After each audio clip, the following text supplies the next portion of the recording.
and treat us and keep us on a leash, cuz that's how they see us, thinking we nuts. Cuz we'll die for the ground beneath us, because this land made us. This land made of players that stay on paper.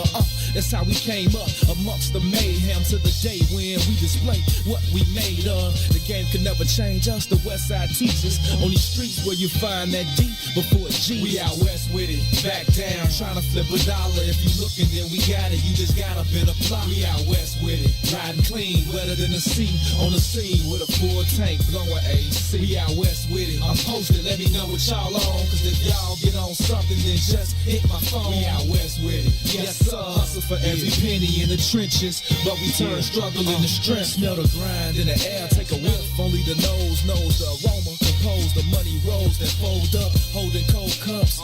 Searching for those that got the purple O's for the $4. And we could go nuts and stay at the stove like grocers, and post up with O's on the table like coasters. That's how the game coached us, made us all in the soldiers. Now that dough is the focus, so know that we own this. Molded by the hood role models, riding good, the latest model, drinking good, raising bottles like we just missed a pothole. You got to know that it's impossible to stop our flow. We've seen it all from watching cops reload 30s a dro while drinking the night away until the block got slow.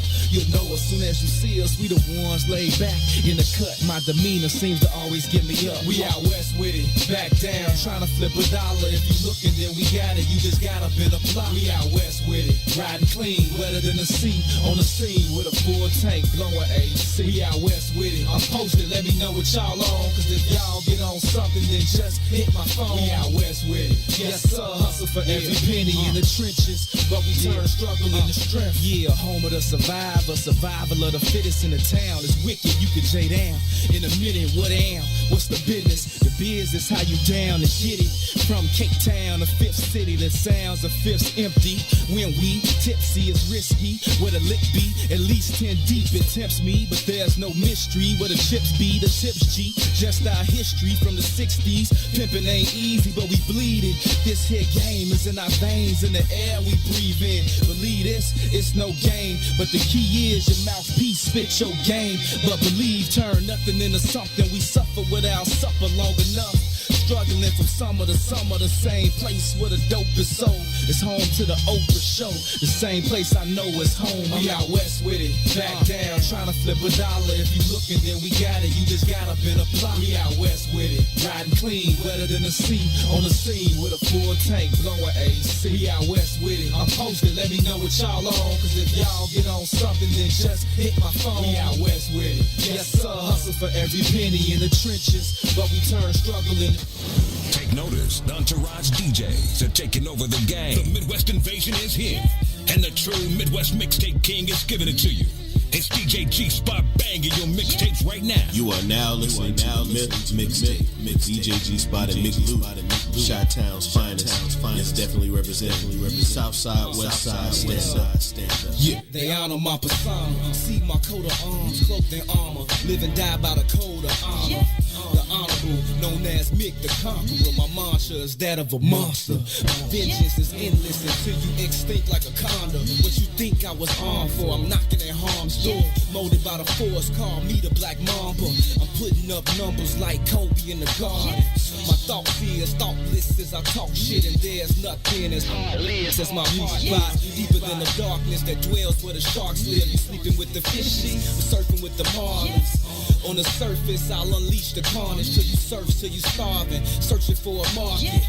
I'm the pit boss, tally up your losses. Your fate is sealed way before the card flips. You marks ain't shit. Topic of discussion, they ain't talking about nothing. Keep their noses in the sump. Y'all ain't talking about shit. I hear them wolfing in the whispers, snakes in the grass. We ain't thinking about your ass. Y'all ain't talking about shit. Fucking lying, I ain't buying. Ain't nobody even trying to hear that dumb shit you kicking. Y'all ain't talking about shit. Find yourself some business, get yourself a life and skedaddle, motherfucker. Y'all ain't talking about shit. Unlike the players, y'all engage in betrayal. So brave, do anything for the day they can slay you. So devious, even Even if you can't even see the hate, I don't need to plead my case till you please. I seize the day. Feast off your mistakes from the cleanest of plates. Palate of a pharaoh, it's all seasoned to taste. A vision of perfection, at least 3 in my face. Fanning me with feathers, tease me with grace. I can't conceive defeat, nor will I concede the race to these conceited lames that can't believe my pace. So intrigued by my intrigue and display that intrigues the brain, there's nothing left to say. Hands down, I lure them to attack like cash is the allure of a champion with my banner in the rafters. Topic of discussion, they ain't talking about nothing. Keep their noses in the sun, y'all ain't talking about shit. I hear them wolfing in the whispers, snakes in the grass. We ain't thinking about your ass, y'all ain't talking about shit. Fucking lying, I ain't lying, ain't nobody even trying to hear that dumb shit you kicking. Y'all ain't talking about shit. Find yourself some business, get yourself a life and skedaddle, motherfucker. Y'all ain't talking about shit.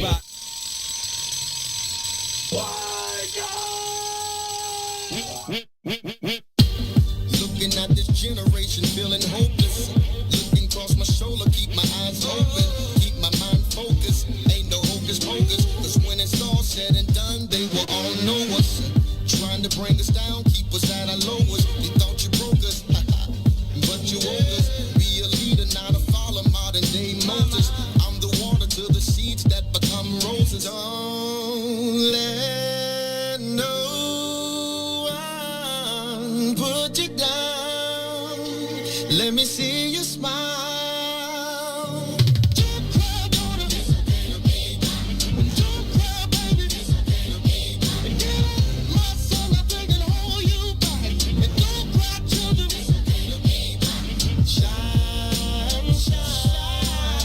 You're beautiful inside. Yeah. Hey, rise up. Hey. Don't you know you can fly? The darker the berry, the sweeter the juice. You met a light, I'm speaking the truth. Just like a panther, that's out on the loose. I stay with the people and fight for the youth. Don't let no one put you down. Let me see you smile. Don't cry, daughter. Don't cry, baby. Ruthie Moore for Ty Stroger. I am the host. This is it, day one. The red letter edition. Big Luda. We can chop it up, get our profits up, get this dust. If you just rotate with me, yeah. It's not a song, I'm trying to put you on to what I'm on, yeah. Before I finish breathing, I'm moving the masses like minister speeches, penning classics as I finish my thesis. Not a pastor or a preacher, my passion is deeper. Rapper / teacher, trying to master the teachings past the sinister streets and moving bags past the police is speeding fast in the evening. The truth is, it's all about eating, but I'm feeding food for thought for those either fasting or feasting. Putting faith in my beliefs when I'm speaking, looking straight till I'm decent, at peace with no fear, believing it's real. I tell them it's heaven, but it's hard when you talking to niggas with no ears. From clouds of chronic coughing and sessions off, walking and stressing, straight lost in the essence. I pause for a second with my thoughts and reflections. I take my losses as lessons, but it's all just a blessing, and that's the mess. We can chop it up, get our profits up, get this dust. If you just rotate with me, yeah, it's not a song. I'm trying to put you on to what I'm on. If you just rotate with me, yeah, we can chop it up, get our profits up, get this dust. If you just rotate with me, yeah, it's not a song. I'm trying to put you on to what I'm on. If you just rotate with me. In an instant, friendship seeing quick in the music business. It used to be just music, now it's just business. The relentless pursuit for loot, dividends and interest, hidden agendas, leaving you defenseless against them. Not to mention intentions to benefit from you penning authentic sentences. Shit for the spinach, niggas that did it. Listen, while you scribbling, picturing images of living on premises, surrounded by fences and different women in silky linens, bending and grinning, intended rentals, you slipping, cause these Vicks is out, tricking your chips in. The game's cutthroat, rules was laid back in the day before rappers got paid by sponsors that slung dope. And shit ain't really changed beside the amount of change the game. Famous names so these lames can front, so I change the game. See my future through the blunt smoke so high, looking at my future through the blunt smoke. We can chop it up, get our profits up, get this dust. If you just rotate with me, yeah, it's not a song. I'm trying to put you on to what I'm on. If you just rotate with me, yeah, We can chop it up, get our profits up, get this dust. If you just rotate with me, yeah, it's not a song. I'm trying to put you on to what I'm on. If you just rotate with me, I'm invincible, guarded by two identical, invisible guardian angels that guard every angle of my physical frame. Spiritual miniature ministers whispering, keeping me on the top of my game. Lessons to gain, pleasure and pain. Like my eyes, they reside on the left and right side of my brain. Quietly praying, navigating my aspirations, passing calculated statements while I'm grabbing my flame. Wasted in the basement, pacing, placing words on pages, blazing my merch to the face. I'm blowing life in the air. I sold my soul to the Lord for a price of a prayer. Yeah, so my nights can be clear when I sit still, writing this will in his likeness, like him, cause I'm knowing he'll save me. He told me to spit and don't let the devil take the gifts that he gave me. We can chop it up, get our profits up, get this dust. If you just rotate with me, yeah, it's not a song. I'm trying to put you on to what I'm on. If you just rotate with me, that's why we shine wherever we go. We shine wherever we go. We shine wherever we go.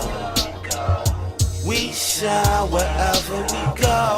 Lord, Lord. Welcome to the mind of a pothead. On my head, see a young nigga got dressed. We don't give a fuck what a cop said. I'm living a legacy. So even when I die, I am not dead. Nigga, I am not dead. Fuck with me.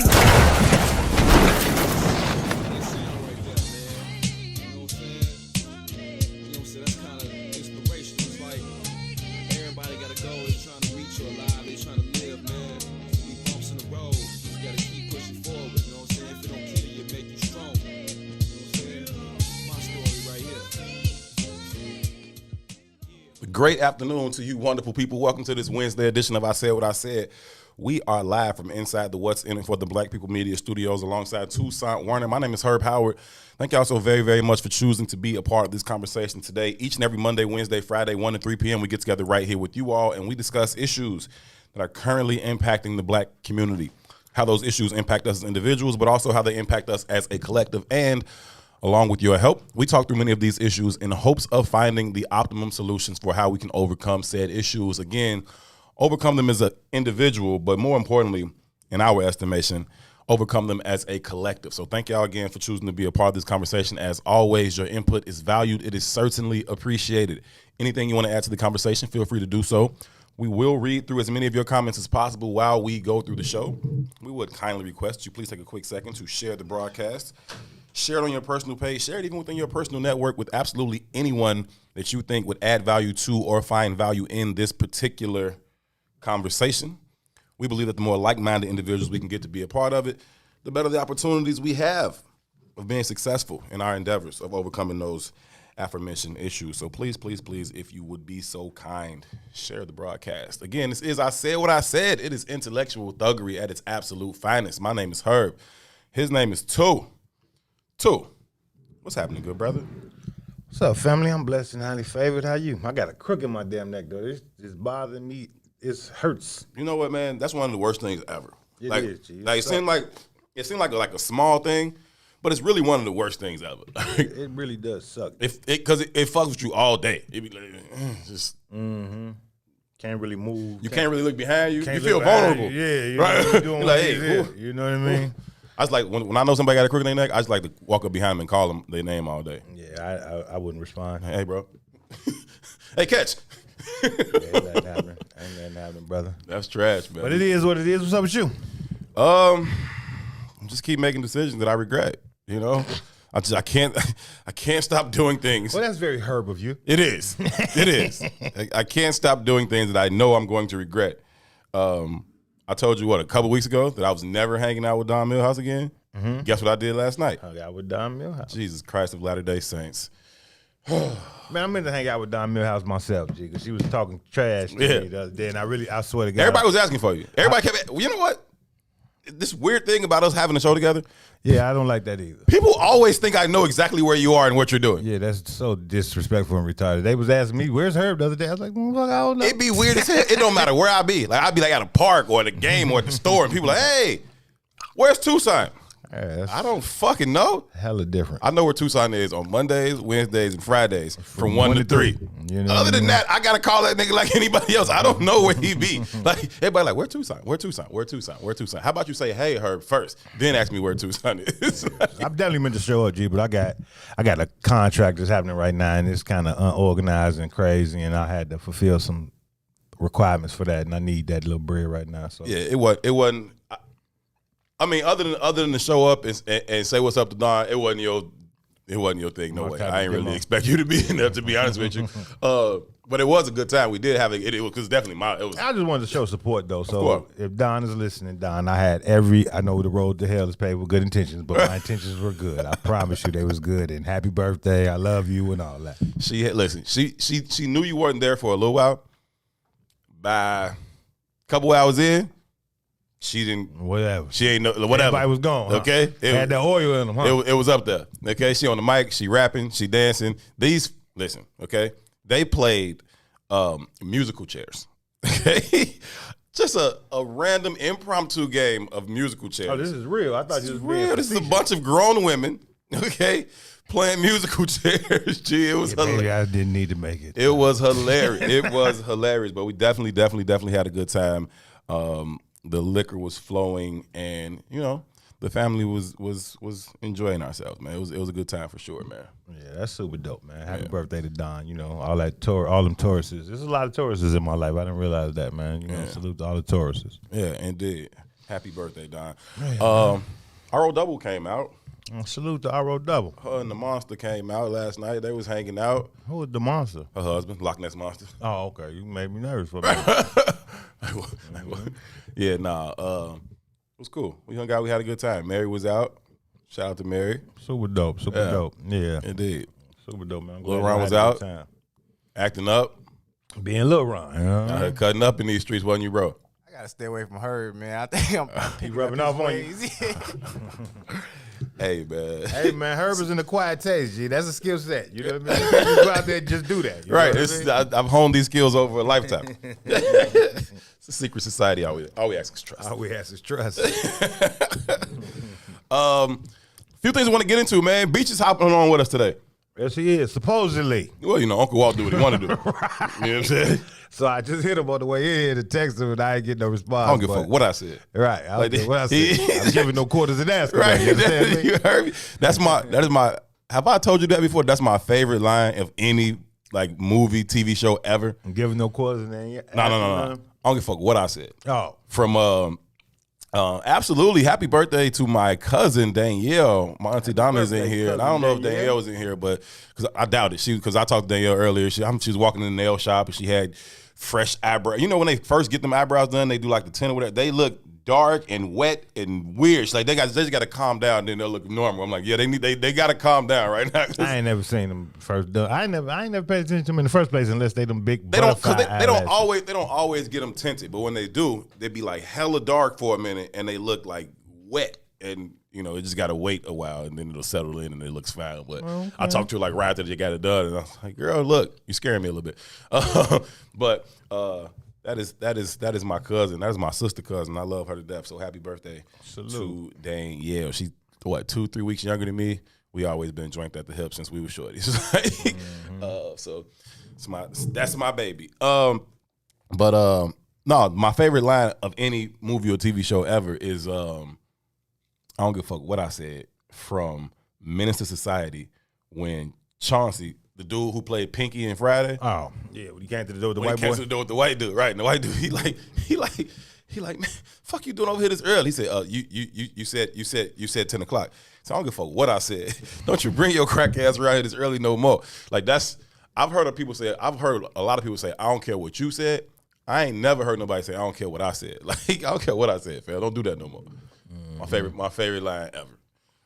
But yeah, we gonna maybe, if Uncle Walt decides that we're gonna talk to him, we'll talk to him. A lot of other things we need to get into today, man. I've been coming across some I want it to be Friday so bad because all the videos I'm coming across, they wildly entertaining. They aren't all that substantive, but they are wild as ever. So tomorrow, Friday, we'll get on some of that stuff. Next day, Friday. Tomorrow's Thursday. Yeah, that day too, man. I don't even know. Okay. Man, I'm going through my second major breakup, G. It's hurting my My heart. first was with the pager, And my first the one, hoopty, and the cane. Yeah, and my second one is with my barber. This mark just moved to Texas on me, G, and I'm dying. You know, I didn't let my hair grow for COVID, but you know, I always had them in the back pocket. Ooh. You know, now I can't even get a decent lining in the table though. It's getting outrageous, G. And the man, I knew he was moving, but he put his house up for sale and was like, you know, yeah, when it happened, you deal with it. But it's sold much faster than we expected. And this mark hits me like, man, I ain't gonna be in the shop no more. I'm on the road. I was like, well, I just need a line this week. You know what I mean?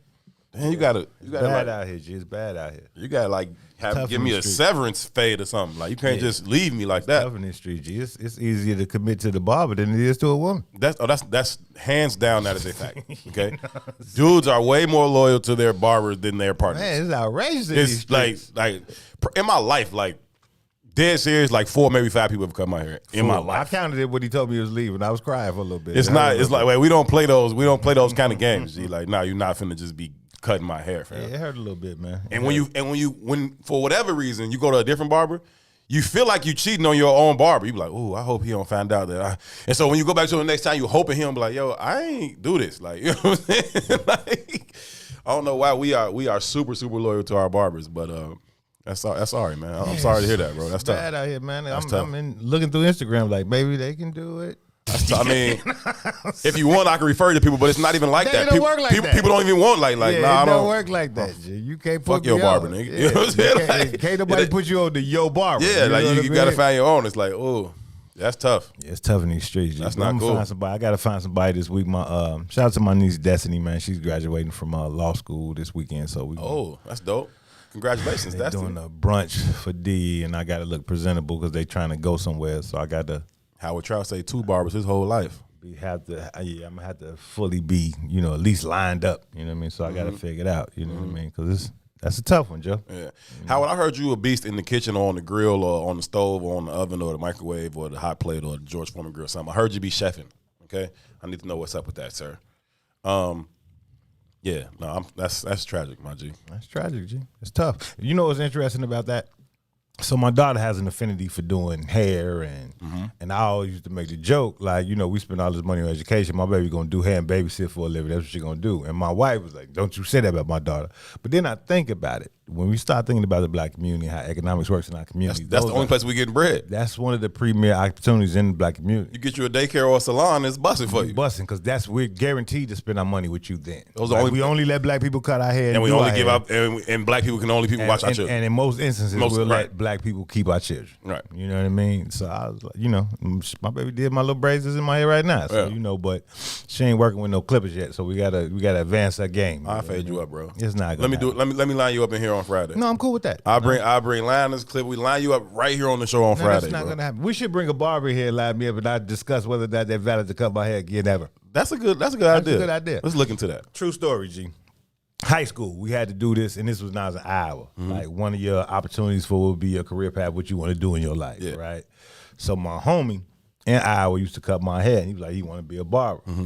So we had to do a live demonstration in the school. So I'm the only person who's gonna volunteer for the demonstration. I might be the only other black person in the school. It's Mark. So he cut, and he could cut, you know what I mean? He was a high school cut, so he was cutting my hair already. But Yeah. we in front of a school different setting, right? He's in front of the whole class. And this Mark hands is shaking. I sat in that chair for like all of a minute and a half. I said, "Nah, fam, we're not gonna finish this. You have to take this L, bro. You not cutting my hair with this shaky hand." Yeah, it was funny. Ali fingers over here. Yeah, he definitely had the That's Ali not cool. fingers. That's not cool. It's funny though. The first person that ever cut my hair was my auntie Kim. All bad. My goodness gracious. Gee, I look at these pictures like, what is going on? What's so crazy about that is me, my brother Ron, and my godbrother Tori, we used to fight for these fades to go first. Kim, cut us up. Get up. Look. Look back at the pictures now, like Everybody needs to go to jail. My mama, Kim, everybody, go to jail. So my first barber was my mama. Yeah. Right. So my mama was one of them jack of all trades, master of none. You know what I mean? Do a little bit of A everything. little bit of everything. Like for a year or two, she was a chef. Then she was a hairdresser. Then she did everything, and I don't remember none of them sticking. You know what I mean? Just playing with this, Just play with that, did, dibble play this, with dibble everything, that. man. I remember my first fade I really had a bowl on bowl? my head. It was really a bowl. Like she cut around the bowl. G. I was like, come on, man, you disrespected the streets. It's trash, G. But we used to fight for these faiths. But this is how life works. This is how amazing God is. This is gonna sound terrible. This is how amazing God is. Kim had a stroke a couple months ago. That was the next thing I was gonna say, and I heard it in my head. I was like, that sounds terrible. She had a stroke a couple months ago, right? So she coming over, she staying at the house, make sure she good. So I'm like, let me fade you up. She wear her She got real the short. low fade? Yeah. So I'm like, let me fade you up for old time's sake. But she this how she knows that her haircuts used to be trash. She like, no, you gonna get me back. Get you back. So you knew this was trash then, like. But anyhow, Hey, but you was asking for it though. oh no, So we was it thirsty is what for it is. We was, You know what I mean? we was thirsty. I'm gonna for give you it. some game old man gave me when I was very young. Mm-hmm. If you gonna fuck somebody, make sure they like it. You understand me? And he wasn't talking about sex, but in whatever regard, if you're gonna take advantage of somebody, make sure they like Wow. it. And that's been the motto that I've lived by all my life. When you think about that, G, That's brilliant, G. when you think about that, like, in seriously, let's just say relationships, like, right? I ain't been shit to a lot of people. You know what I'm saying? I've really only been in like 2 relationships in my whole life. Right? Everybody else, I just ain't really been shit, right? But they liked it. Like you ask me right now, like, yo, heard you talk to her back in '99. Like, oh yeah, we was saying it was. It's a rule of thumb. It's a rule of thumb. I probably got that I like same that. kind of trajectory. Like nobody would spit on my name in these streets like that. Yeah. And I would be thinking in my head like, yeah. Hey, J. Cole is on this one song. I can't even think what the song is called right now. But he say she from the West Side, and she seen my best side. He like, I don't know about that. But That's real. yeah, no, that is a whole entire thing, man. That's one to live by. That's a good one. Say that again. If you gonna fuck somebody, Make sure they like it. it's real. Ron, write that down. It's real, G. I got dudes in the streets right now that get their life from me because I bought them a sweatsuit before. Mm-hmm. You know what I mean? Like it's stuff like that. Like people don't think about it in that kind of context, but it's real. No, that's fire, for real. It is what it is. Let's take our first break now. When we come back, we will hop into the conversation for today. It is a pretty decent Wednesday afternoon here in the city of Chicago. Hope y'all are well wherever you should find yourself. This is I Said What I Said. His name is Tu. My name is Herb. We'll be right back. WIIFTBP.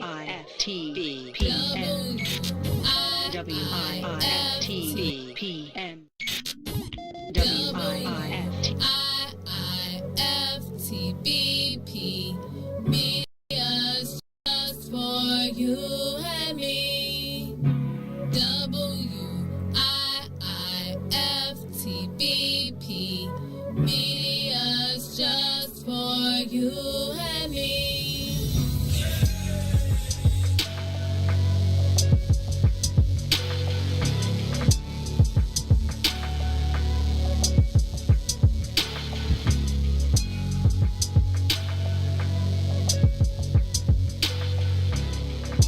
What's up, everybody? Welcome to the green side of things. It's your man, Sadiq. And Cassiopeia.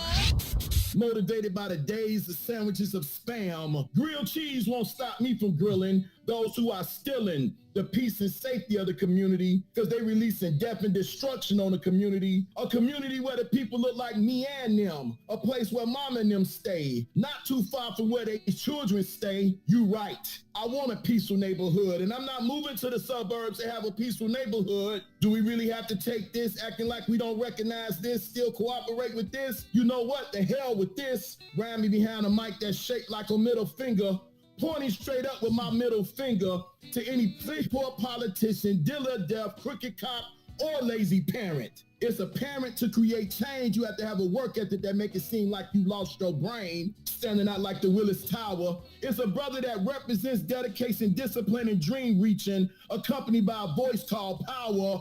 Who rhyming harder than a rebel with the pen? Representing the city of Point Guards is an extra large MC who rhymes always on point, always rhyming with a point behind the flow. One of my students said the rhyme so hard we should stop calling it flow. Let me tell you something else before I go. I was born to stand tall. I was born in Chicago. That is Brother William Morris. Appreciate you, brother. Much love. Chicago, homegrown.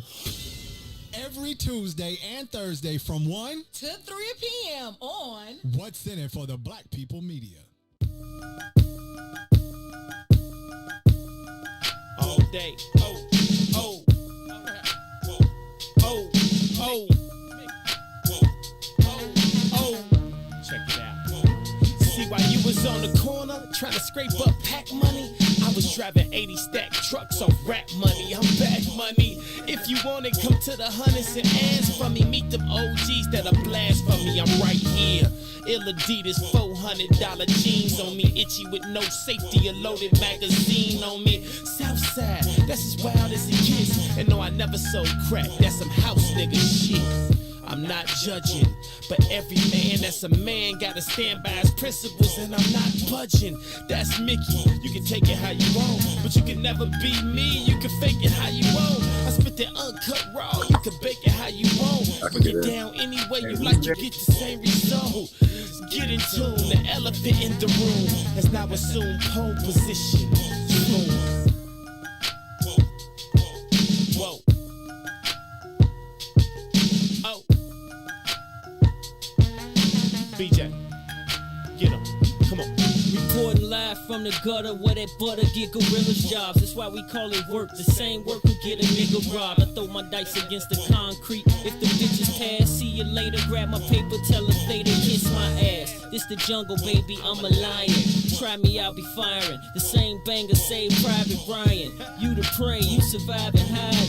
Better pray that them vultures and them rovers don't go flying by him. Them other niggas just so-so. How Linda birth a nigga this hot in the cold go? I went from 20-inch assassins on that Osmo to the pretty 760 sitting low on them bozos. Those are big shoes, you motherfuckers is so slow. Get caught without your heat in these streets is a no-no.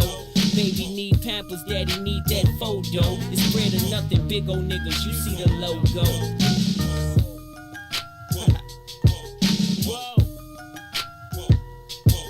Whoa. Come on, Scooter. Look, I don't see a nigga alive. And if a nigga claim he better, then that nigga done lied. And if some niggas jump chose, bet them niggas done died. You can always spot a cobra by the look in his eyes. You look at his clique, check out his bitch, look at his guys. Cause 9 times out of 10, all that tough shit be just a disguise. And that does it. I got the chrome Mac in a black luggage. Cause money ain't the root of evil, Jack is the lack of it. I stay different. I move around like y'all hate women. I'm starting to think this whole industry full of gay bitches. No checkers, it's a chess game. Catch me in the next lane. Fly nigga, bunch of ice on me like my chest frame. All money's pocketing that like a homage rocket attack. Explode profit and jacks for your moccasins black. Acknowledging that he resides. These scriptures is heathenized. Y'all couldn't paint the pictures that he provide. Eagle eyes, eagle eye on the beef out. Either scream peace or pull your piece out. The flow will knock your teeth out. From out west where we never put our rags down, nigga. If I ain't the best, most likely it's that rag town, nigga. That's me. All I can see on this beat. Whoa. Hey, haters, keep hating. Y'all inspire me. Chicago, West Side, South Side, North Pole, East Side. Stick your chest out.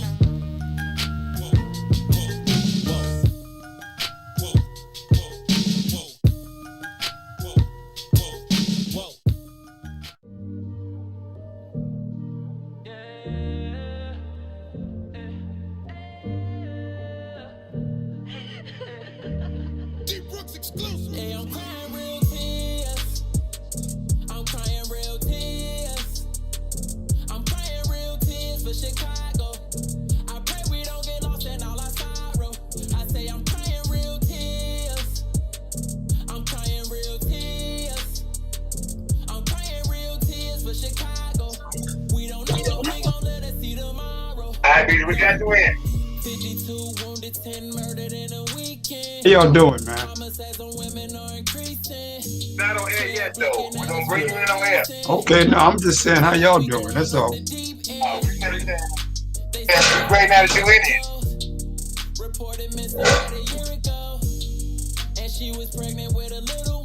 Look like Herb's trying to pretty up. Yeah, this fan base, you gotta keep happening. Good, man.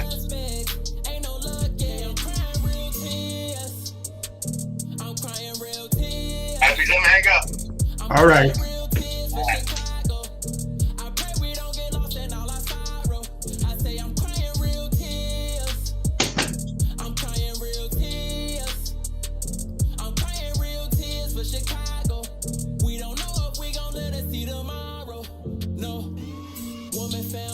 Baby cut out of a womb.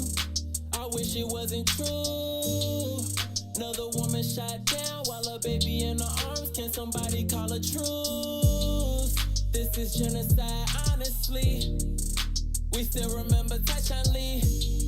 I'm implementing new policies, trying to save the generation under me. We gotta drop the sticks and put the poles up. Your man is a weapon, you need to load up. I couldn't imagine losing one of my daughters. Shoot, I wanna glow up. I'm crying real tears. Welcome back, family. We are back and live from inside the What's in It for the Black People Media Studios alongside Toussaint Werner. My name is Herb Howard. Howard Trout. That is absolutely hilarious, my brother. I was it's a little dry over here, man. I had to bring some shea butter with me. I was just running late because I was hanging out with Dawn, and so hopped out the shower and ran straight to the studio. So I'm like, I got to be here late tonight. So anyhow, that's funny. Told y'all that we was looking forward to talking to Uncle Walter Beast today, and we're going to do that. He is here with us, and so let me go ahead and pop him on the screen. Doop. Uncle Walt, what's going on? How are you, sir? Oh, I'm blessed, man. I'm blessed and pleased to have opportunity to share some thoughts with you and too. It is always our absolute pleasure. Thank you so much for taking the time. Glad you are doing well. We appreciate you. Always good to see you. Even better to hear from you. So looking forward to the conversation today, per usual. Thank you. Indeed. Well, there's been a lot of things going on. Did you hear when what's the dude's name? Tim Scott. That's part of the conversation we got into yesterday about whether or not America's racist. And B said he had some thoughts he wanted to share around that. Well, you know, it's obvious, but the thing that I had made a post on Facebook, and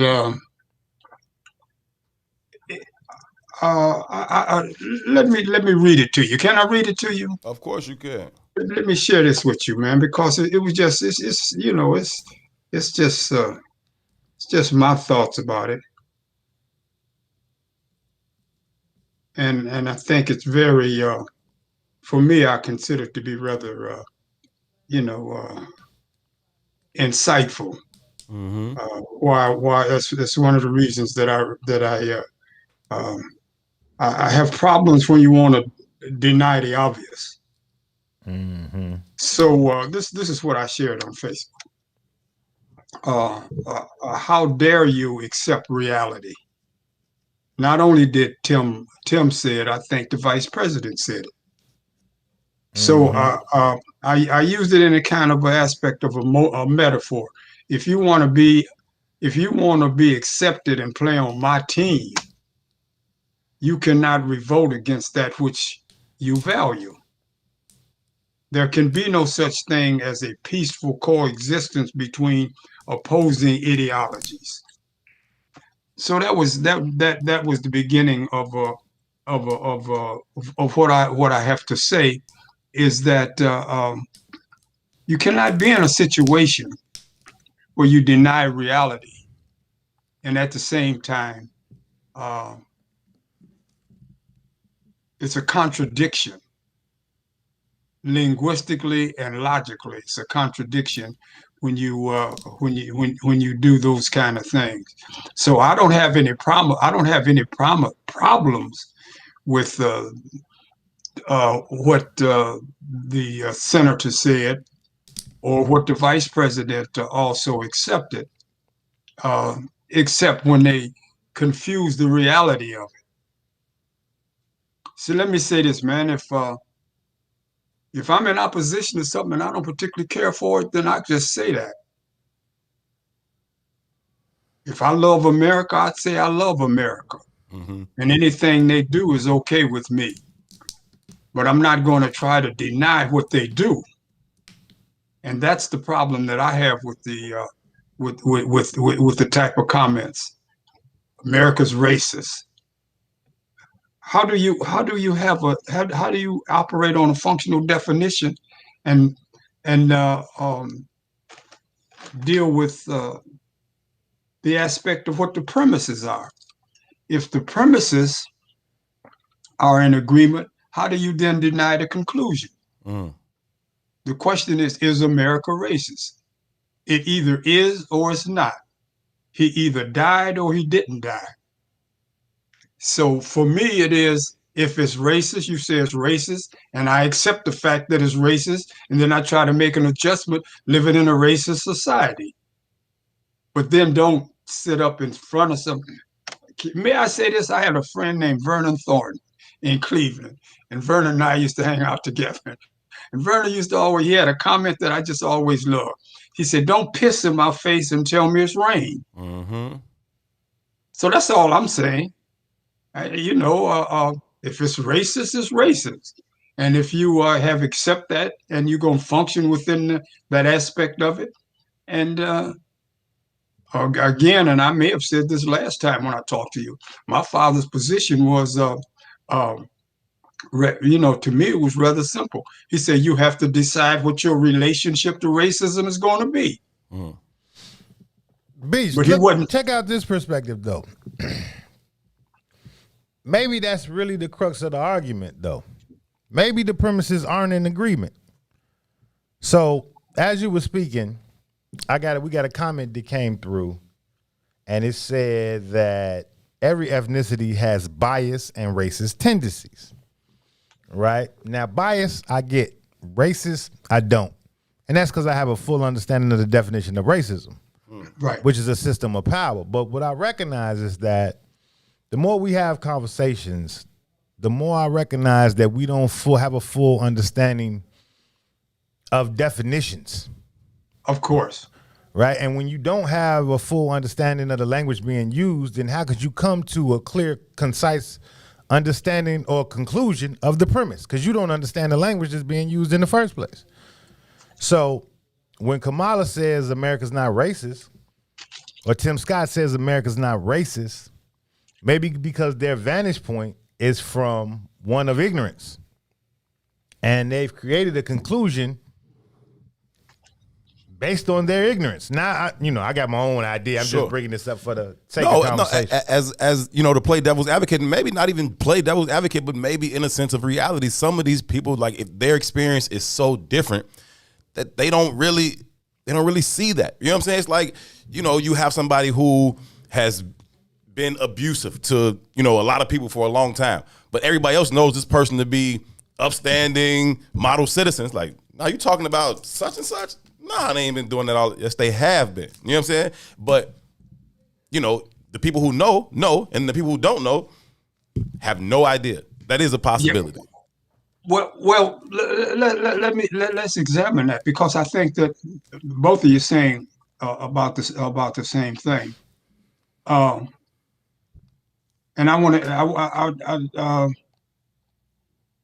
I've given it some thought on that at the level of consciousness, man. What can you be unaware of? What experience can you have that you're unaware of? So how could you live in a racist society and not be aware of the energy and the processes that you're exposed to? Now, let me share this with you. I was in Ghana, and when we were there,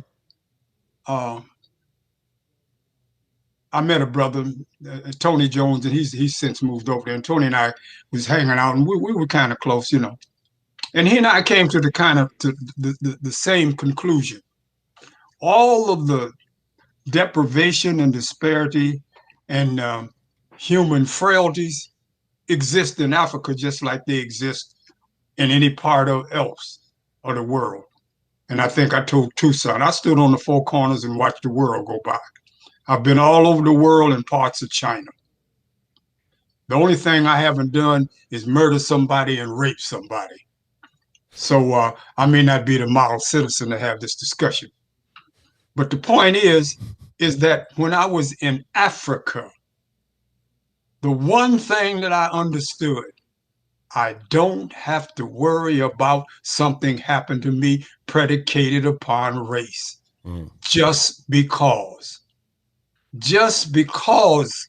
you're black and jogging, you can get shot and killed. Just because you're black and ain't no headlight on your car, you can get killed. Now you can, in Africa, you cannot have a headlight, but you won't get killed just because you're black. See, the thing that I have the problem with is that how do you abandon the just because? How do you get away from that? That's the question, that's the question that I posed.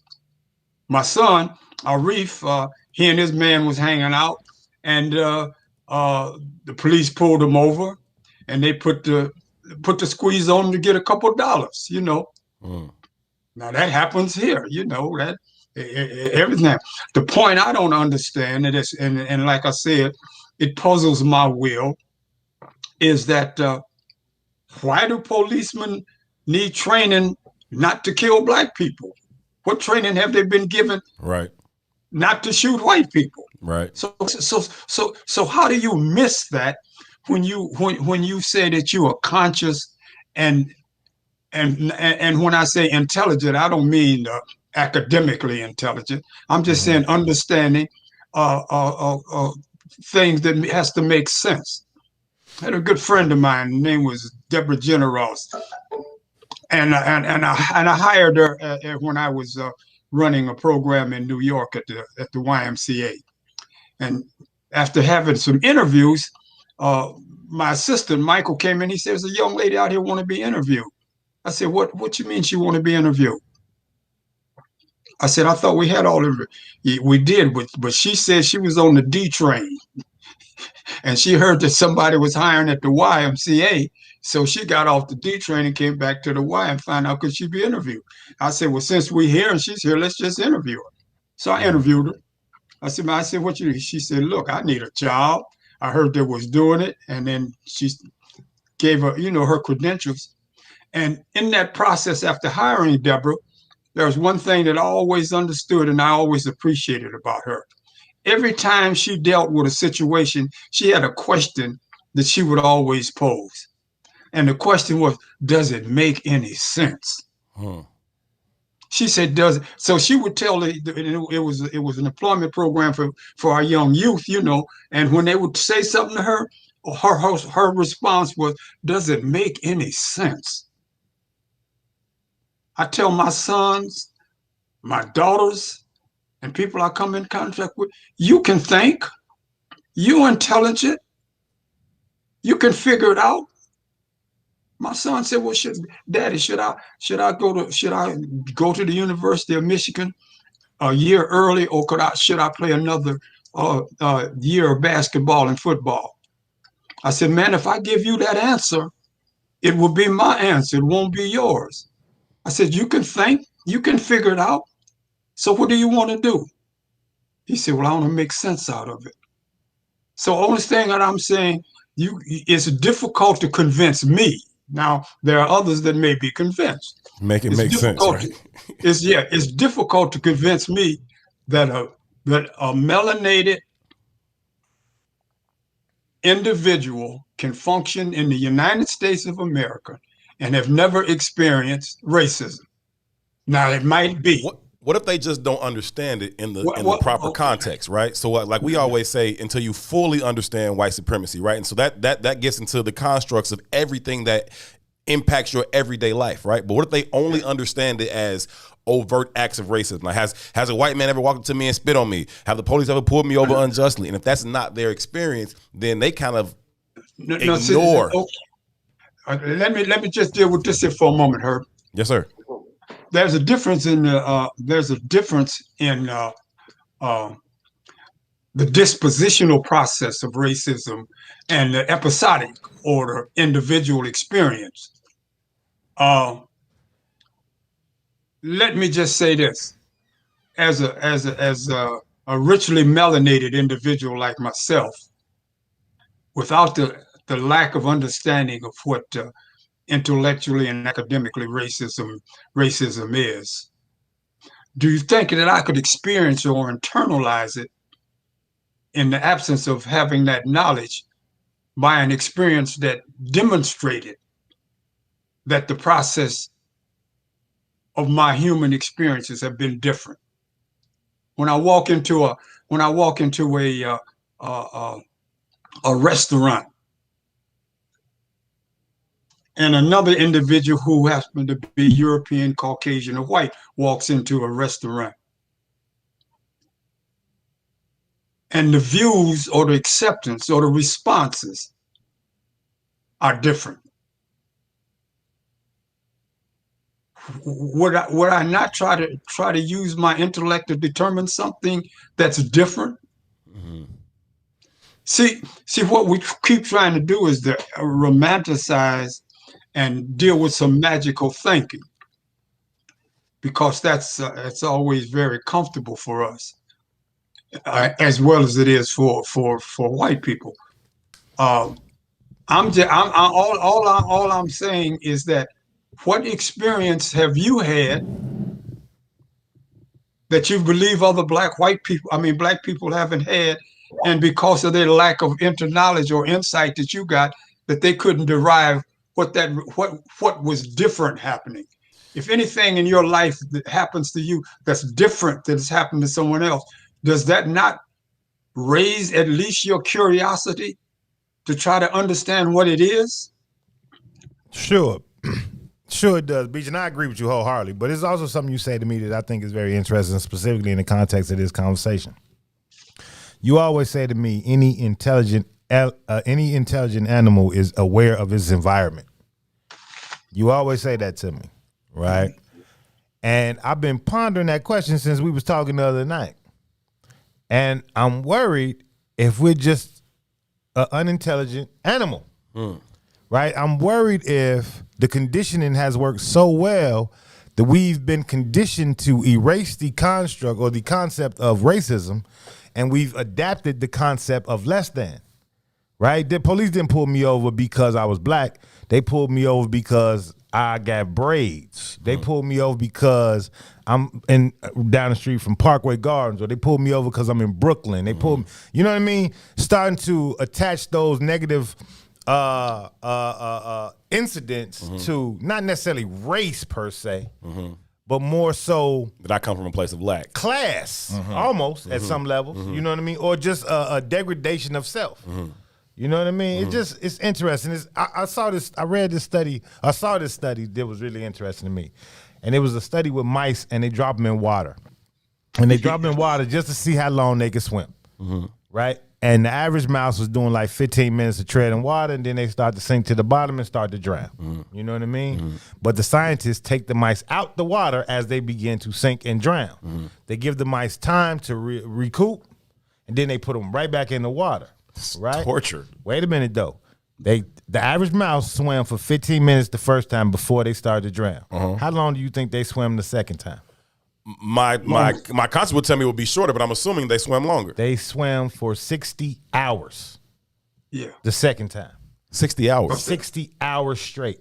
Because the thinking is, I know I'm going to be saved. I.e., it built saving them built hope. It built hope. So I'm going to push harder. I'm gonna go past my limitations of what I knew was to be before, because I know someone's coming to get me. Someone's coming to help me. Right? And I think that go ahead, Beach. No, man. I think that you hitting on it, but what you traversing over now, I try to stay away from. Okay. And the reason I try to stay away from it is because my wife and I were talking about it today, and she was saying, you don't really worship anything. I said, no. I said, worship is the highest form of self-expression. And I said, so in my experience, in my life, and I don't intend to offend anybody, and I hope those who are listening understand, I don't embrace any of the religions. I don't deny my responsibility to function as a sovereign and viable human being.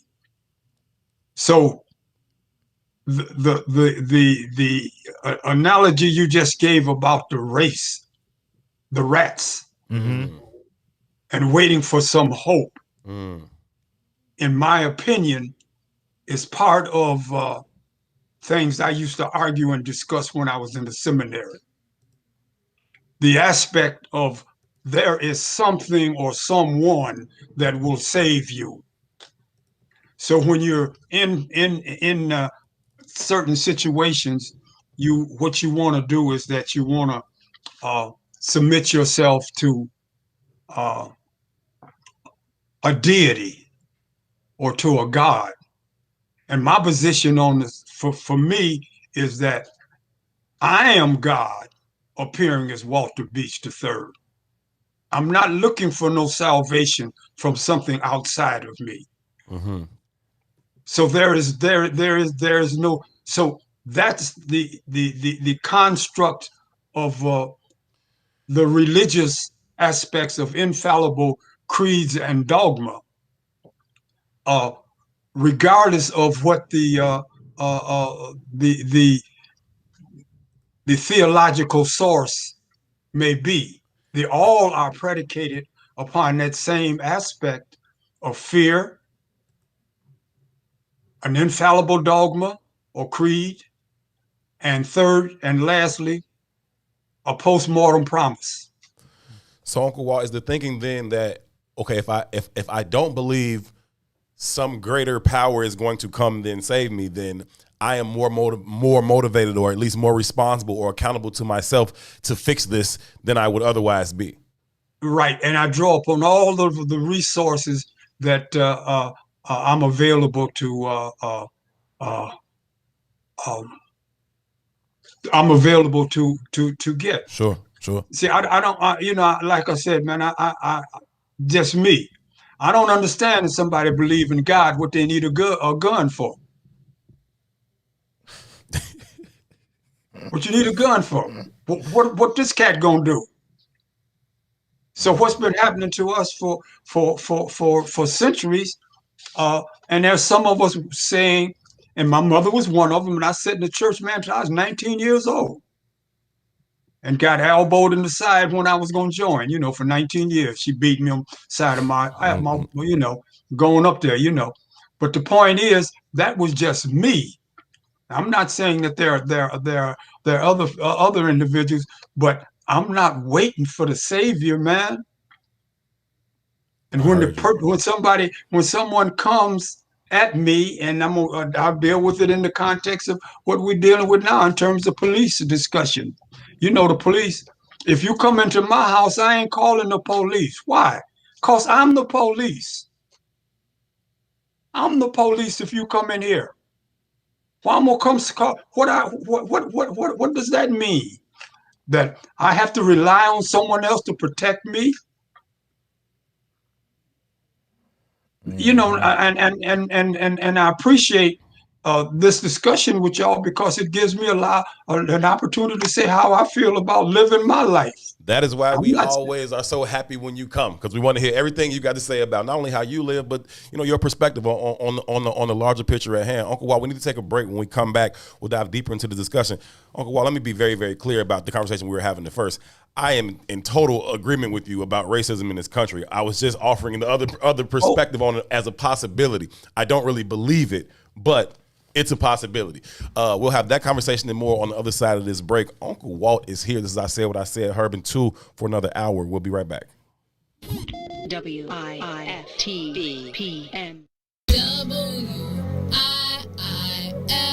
WIIFTBP. Media's just for you and me.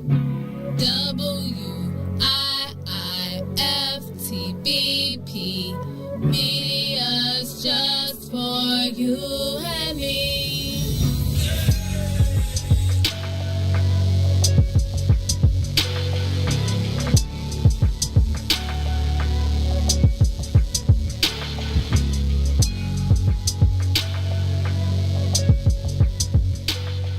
Introducing your trusted source for high-quality Black emojis, better known as Blackmoji.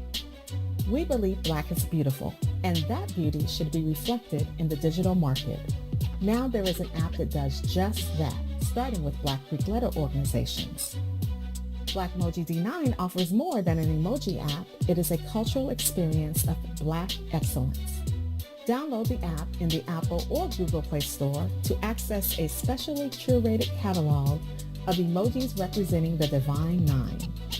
Use the emojis to celebrate Black Greek events, acknowledge current events, support social causes, and learn about esteemed Black Greek members who blaze the trail of Black history. A portion of every subscription goes toward a scholarship fund specifically for members of Black Greek letter organizations to help keep the legacy alive. Download the Blackmoji app today. The Chicago Legal Network is the collaboration of attorneys that concentrate in many areas of the law most needed in Chicago neighborhoods. The CLN lawyers focus on personal injury, criminal defense, and other issues. The CLN lawyers all average over 20 years of legal experience and are dedicated to helping the Chicago community. The Chicago Legal Network is committed to developing Black lawyers through mentorship and co-representation. So if you were injured in a car accident, slip and fall, or injured on the job, or you need assistance with criminal defense, including driving violations and DUI, check out ChicagoLegalNetwork.com for more information or call 773-912-3545. 773-912-3545. Man, you know what I'm saying? So I be telling these niggas, man, shit ain't the game, man. Shit tell them, man. With the power,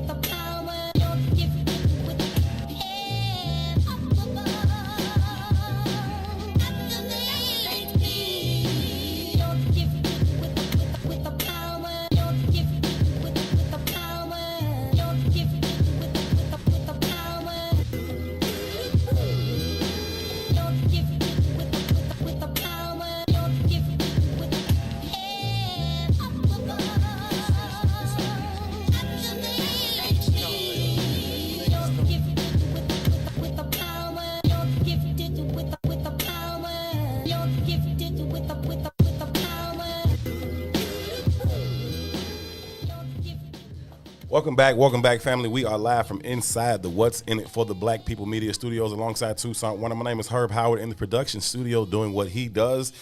Ron Rilla. What, Ron, you good, bro? Yes, sir. What's the word, my boys? Hanging in there? Man, I'm just trying to make it through this day if I can go crash. You was in rare form last night, my brother. I'm taking notes. I've been learning from the masses. Glad you in here, man. Glad you in here. Always an absolute pleasure. Also, always an absolute pleasure to be joined by the living legend himself, the one and only Uncle Walt is in the building. Walter Beach, kind enough to hang out with us this afternoon and impart wisdom as very few people are able to do. Uncle Walt, you still with us? You good? How you feeling? Yeah, I'm fine, man. I appreciate the opportunities to, to participate. Our absolute pleasure. So we opened the conversation with Uncle Walt. We talking about this idea of racism in America. Is it a real thing? Is it not a real thing? We all understand it to be an undeniably real thing. But this week or the past week or so, some prominent black figures in this country have said, nah, it's not really a real thing. There's some isolated incidents here or there. And we say, no, it is the very design, nature, and makeup of this country. It's woven into the very fabric of our DNA as a nation. And you can see it in everyday life if you're looking for it, right? But Tu and I were posing an idea that neither one of us really subscribe to, but an idea that perhaps there are some black people in this country who, due to a lack of understanding of racism, truly don't think they've ever experienced it. And so they walk around like it's not a real thing. And I think that is a possibility, far-fetched as it may be. I think it's a possibility for some of them. I think it's decidedly ignorant of them. But I do think it is a possibility. We then moved on to this idea. Uncle Walt closed out the last hour with saying, in my house, I am the police.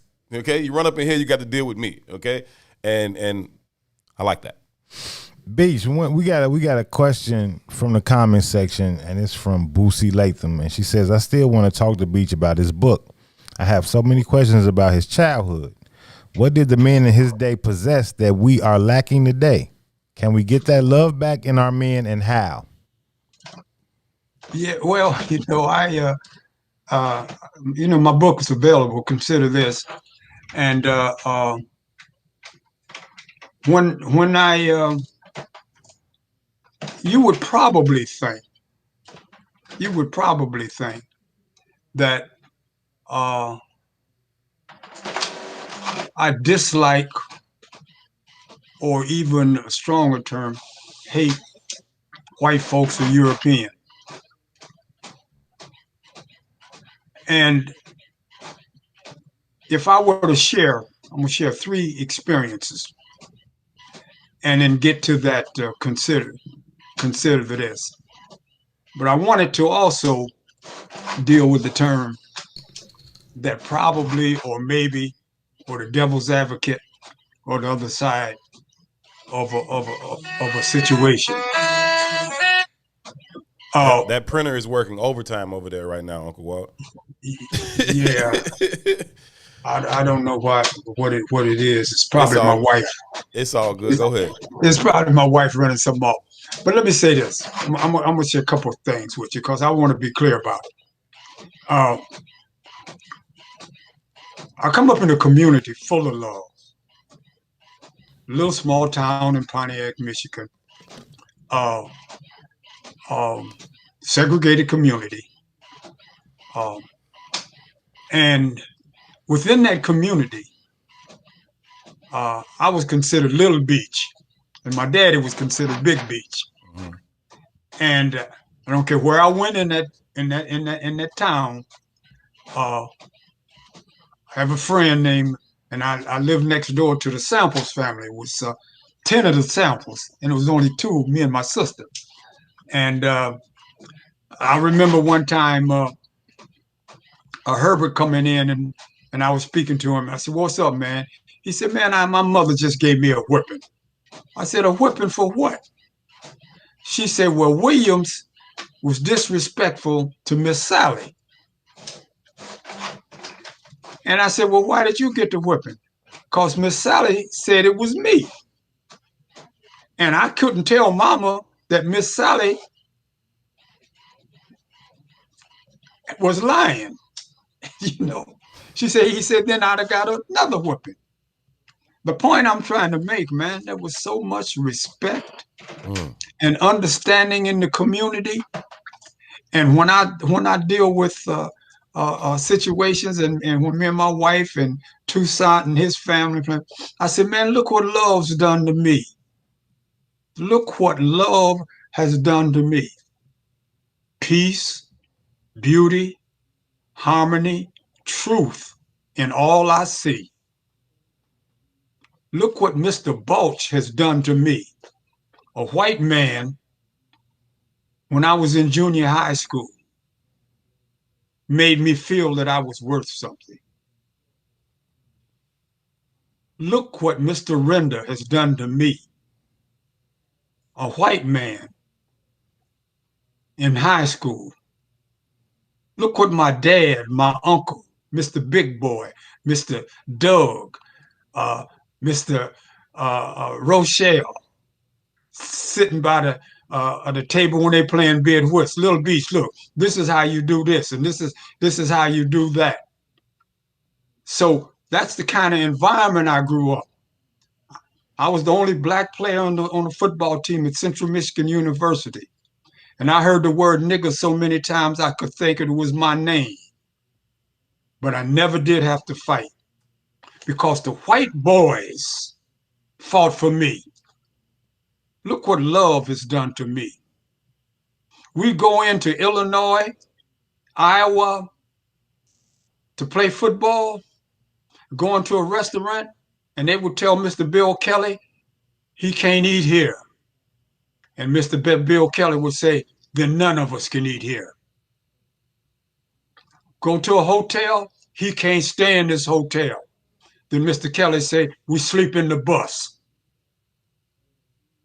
So I don't hate white people. I make a critical distinction between if there's melanin deficiency in terms of what their attitudes, what their beliefs are. So I'm not an angry black man. So I don't hate black people, but I hate racists. So those that are not racist, then I apologize to them. If you're a white man and you're not a racist, then I apologize. But if you are, don't look for me to be acceptable and give you some quarters. Because for me, that's why I like this. For me, it ain't never happened to me, man. It ain't never happened to me. So I don't give no quarters. I don't ask no quarters. It's my favorite thing that you say, Uncle Walt. You know, I think that's important, Beach, the way you even phrased all of that, right? So Boosie asked the question, and I got it in front of me still, and I want to specifically quote her, because she says, what did the men in his day possess that we are lacking today? And can we get that love back in our men? So it's kind of like oxymoronic. She asked the question, but she answered it. But she answered it herself. What are the men lacking, and can we get that love back? So I grew up in a small community in Southside Chicago. Same experience, though, right? The men in my circle, the people in my circle, obviously loved me. You know what I mean? And I'm a legacy in my neighborhood. So my father grew up in that neighborhood. My uncles grew up in that neighborhood. You know, my grandmother and my grandfather were young parents in that neighborhood. Much like Beach, I was little Ricky, and people who didn't know my daddy, I was little Carl, my uncle. Right. You know what I mean? Right. And I got that same kind of love, and I'm not just talking about on the porch. I mean, everywhere. Through the neighborhood. Right. Well, see, that's what community is about, man. Yeah. Community, see that, you know, I got a functional and operational definition that a brother in Africa wrote about community. But when you get into community, man, what no place in that area that if I stepped out of line. In my book, I have a thing. Doc Hayden in the drugstore here. There's a brother, Doc Hayden. He had a drugstore on the corner, right? Yes, sir. I go in there and I try to steal a comic book. I put the comic book up under my sweater while Doc is, doing what he's doing. He see me when I come in. Hi, Little Beach. I said, hi, how you doing? And everybody's mowing around. I put the comic book up under my sweater, man. And when I was getting ready to go out, Doc Hayden called me. He said, Little Beach. I said, yes, sir. He said, are you going to pay for that comic book or your father going to pay for it? I said, Doc, please don't tell my father. So he said, I tell you what, I'm going to give you that comic book, but I want you to make me a promise. I said, yes, sir. He said, promise me as long as you live, you'll never steal another thing or take something that don't belong to you. I said, I'm promised. And I'm 88 years old. Until this day, I've never taken or stolen anything that didn't belong to me. See, that's what community is about. I love you, Little Beach. He didn't say that. But like I said, when I grew up and started looking and adding things up, it made sense. That's what he was telling me. I love you, man. I don't want you stealing. They were selling drugs in Pontiac, Michigan. There were pimps in Pontiac, Michigan. There was hustlers in Pontiac, Michigan. But when they saw me, hey, Little Beach, get to school. I knew who Johnny Powell was. I knew who Sam White was. I knew what they were doing. But every time I got near them, what did they tell me? Hey, man, this ain't for you. You going home. I don't want you out here on the corner. I was in the military. Now y'all know this. It was a gambling joint in Pontiac, the Big Six. I couldn't go to the Big Six, man, until I got out the United States Air Force. And I was always trying to get in there with some of the other guys when I was 15 and 16. I want to get in there and shoot some crap too, you know. But every time I got to it, Mr. Charlie Banks said, Little Beach, can't come in the pool hall. Can't do this. So the young lady who's asking the questions, that's what it's about, man. That's what it's about. When we was in community,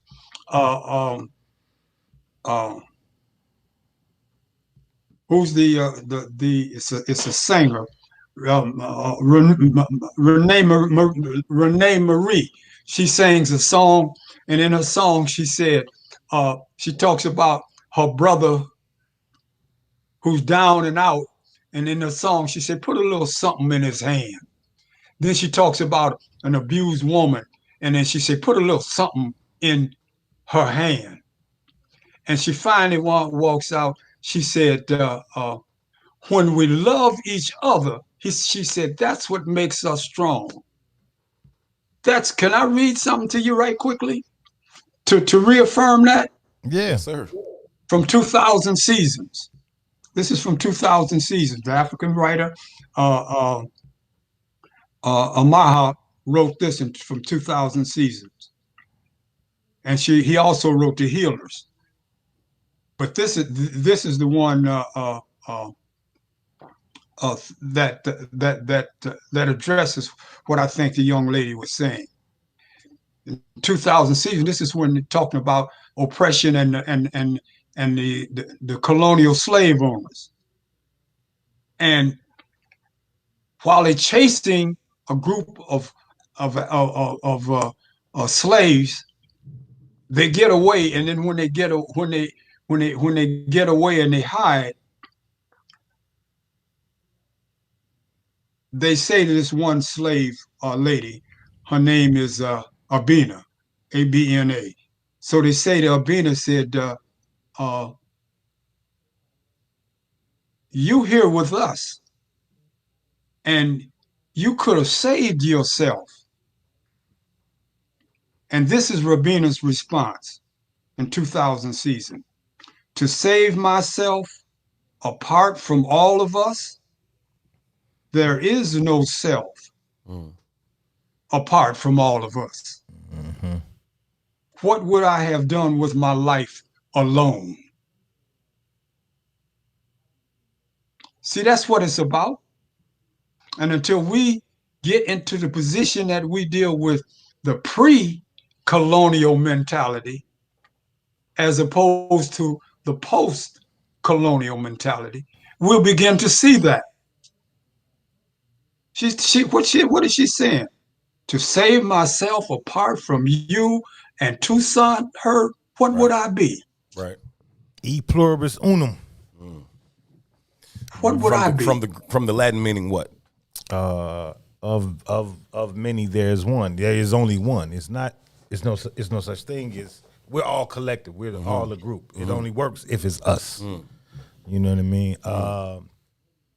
I'm with that. So we get another comment saying that says, in this part of the conversation we was having the other night, and I'm only saying this on the broadcast because I know Brother Salim is listening. I want to get you and Brother Salim in the room to participate in a kind of intergenerational kind of conversation. But one of the things Salim says all the time, and I agree with Salim, because there's this conversation circling around reparations and how that affects black people. And I've had this same argument too, but Salim just says it much more eloquently than me. And Salim says that what reparations does is provide us an anchoring so that we're not chasing survival, so that we can build that kind of a community. It's why I always say that reparations won't save us. It's our readapting to a spiritual understanding. Right. Yeah, reconnecting with us.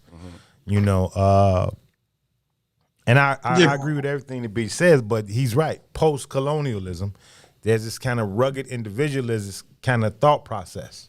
Me against the world. You know what I mean? Right. I had this conversation with my nieces and nephews. One of my nephews came to me a long time ago, and it's probably a popular rap song. And it was like, gangsters do what they want, suckers do what they can. You know, and he used to say that all the time. And I was like, you believe that stupid shit? Yeah. You know, I said, do you believe there's some value in just doing what you want? I say anybody can do what they want. There's nothing attached to that. You know what I mean? It's a man that does what he has to. Yes, that's a responsibility. Does what he wants. Right. You know what I mean? Right. But we've changed the theory of things. We've changed the definition of things. I.e., in his mind, he interpreted masculinity through the lens of doing what the hell I want to do. No, a bum does what he wants to do. You understand? It takes no responsibility to do what you want to do. It's no accountability to doing what you want to do. Right. You know what I mean? But and that's kind of the same context around the word of the racist experience. The language has shifted. Right, because rugged individualism is the standard. Right, we've created this kind of paradigm where it's okay to say it's just about me, and it's never just about you. It's never just about you, and that's I was just about to reference the fact that I'm sorry, Uncle Walt. Give me 1 second. I was just about to reference the fact that the Bigs say that all the time. Right, the Bigs is one of their taglines is "It's us." They say it all the time, and I just appreciate the fact that, you know, here on this network across the platform and on all the different shows, you hear those same types of messages. Like, it's not just this individual thing, right? You listen to Salim talk, you listen to Brother Sadiq talk, you listen to us talk, you listen to the Bigs. Like, it's us. You know what I'm saying? It's not this individual thing that's going to allow us to be as effective as we seek to be. It's got to be a collective move.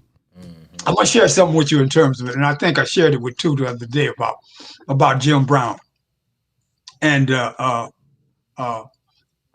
first thing was that we were at a banquet, and everybody was getting an opportunity. And the guy said, when he introduced me, and they introduced me before Jim Brown, because Jim is going to be the primary speaker.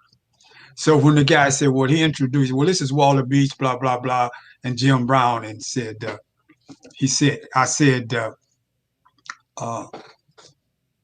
I represent myself, I said, and Jim is who he is, and I said, so, and then I made my little speech. And then when Jim got up, Jim said, y'all must don't understand what Doc and I are talking about and what we do.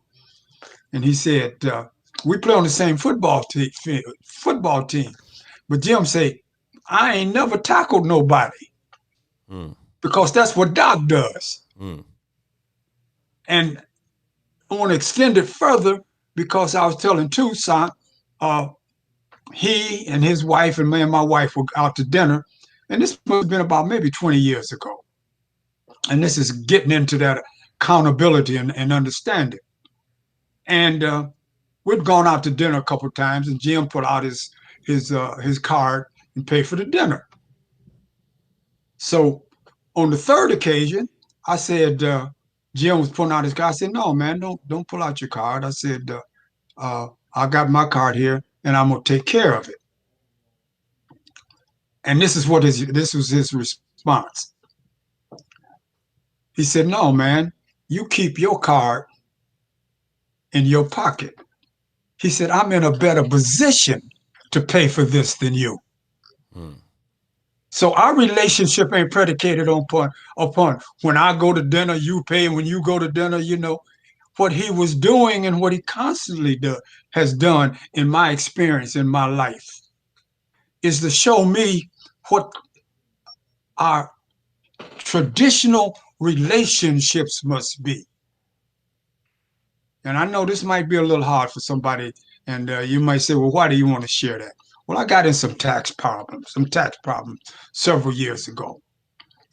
And I called my two sons, who usually handle who are a little in a better financial situation than I am.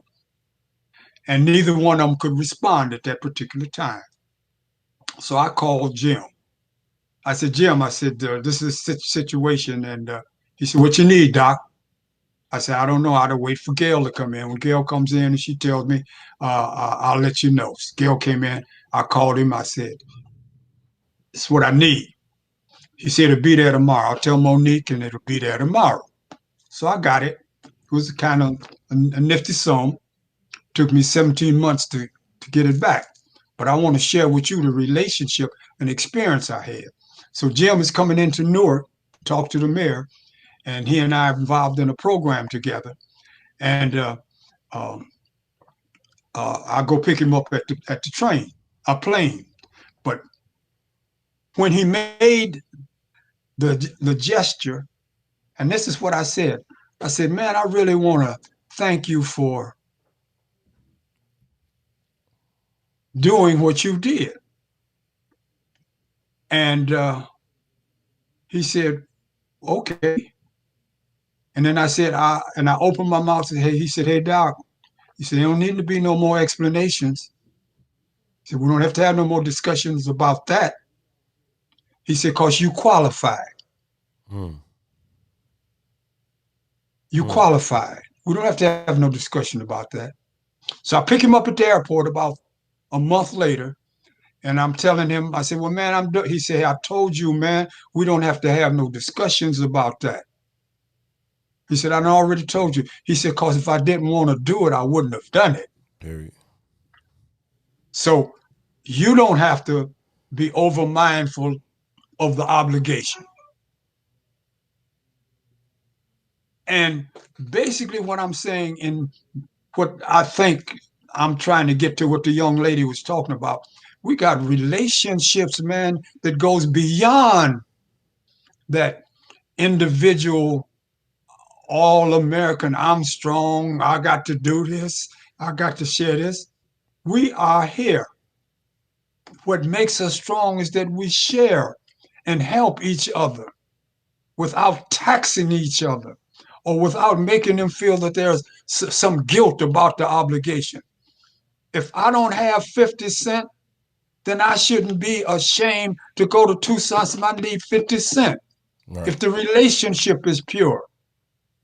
I had 3 children, man. I went to the bank to open a bank account for the 3 children.